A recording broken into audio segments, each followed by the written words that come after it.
निष्काळजीपणे ट्रक चालवून दरीत कोसळल्या प्रकरणात चालकाच्या विरोधामध्ये आष्टी पोलीस ठाण्यामध्ये गुन्हा दाखल करण्यात आला आहे.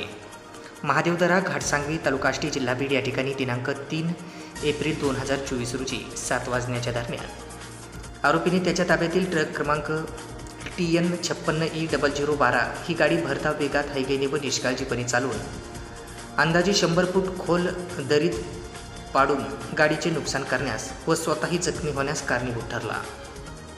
म्हणून या प्रकरणी फिर्यादी अभिना यागन पालानसामी यांच्या फिर्यादीवरून आरोपी तपास बिर्नेचा नायक राहणार तिनादीन रस्ता जिल्हा इच्छानापुराम राज्य ओडिसा याच्या विरोधामध्ये दिनांक 7 एप्रिल 2024 रोजी 9:15 आष्टी पोलीस ठाण्यामध्ये गुन्हा दाखल करण्यात आला. याचा पुढील तपास पोलीस उपनिरीक्षक शिंदे हे करत आहेत.